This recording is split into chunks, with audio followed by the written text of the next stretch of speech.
Welcome back to my mini vlog. तर मी शाळेतनं आले होते आणि तरी आमच्या हुंना सोडायला जात होतो वापस ऑफिसला आणि दुसऱ्या दिवशीचा क्लिप लगेच घेतला आणि मग मी गेले होते हे आमच्या दुसऱ्या मेन ब्रँचमध्ये तर संत तुकाराममध्ये.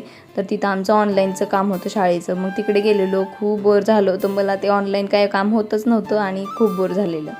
आणि पुढे मग छान असं गाणं ऐका.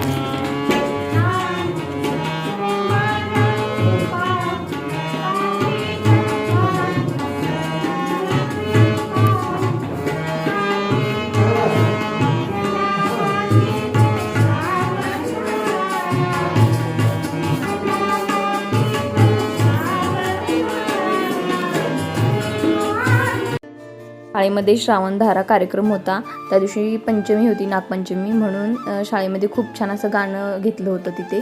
तर तिथे आम्ही अटेंड केलेलो आणि परत मग घरी आल्यानंतर मी खूप थकली होती, मला खूप बोर झालं होतं आणि आले थोडंफार मी झोपली परत आल्यावर. आणि संध्याकाळी छान असे आप्पे केले मी, कारण मी तुम्हाला दाखवलेलं होतं लास्टच्या ब्लॉगमध्ये की आप्पे करणार आहे. मग आप्पेचं मी पीठ खूप जास्त भिजवलं होतं, तर त्या आप्प्यांचं पीठ फ्रीजमध्ये ठेवलं तर राहून जातं. तर मग मी छान असे आप्पे केले, मस्त कांदा टोमॅटो घालून, सगळ्यांना खूप आवडतात तेच आप्पे केले मी. आणि तुम्ही पण सांगा की तुमचे दिवस कसे चालू आहेत आणि लवकरात लवकर मला कमेंट करा की कोण कोणत्या गावातनं बोलते, कोण कुठल्या सिटीतनं बोलते, हे नक्की सांगा. आणि छान असं आप्प्यांची तयारी झाली आणि इकडं तुम्हाला दाखवते आप्पे आणि इकडं माझे थोडेफार करणं चालू होतं. तर bye bye all of you, Tata.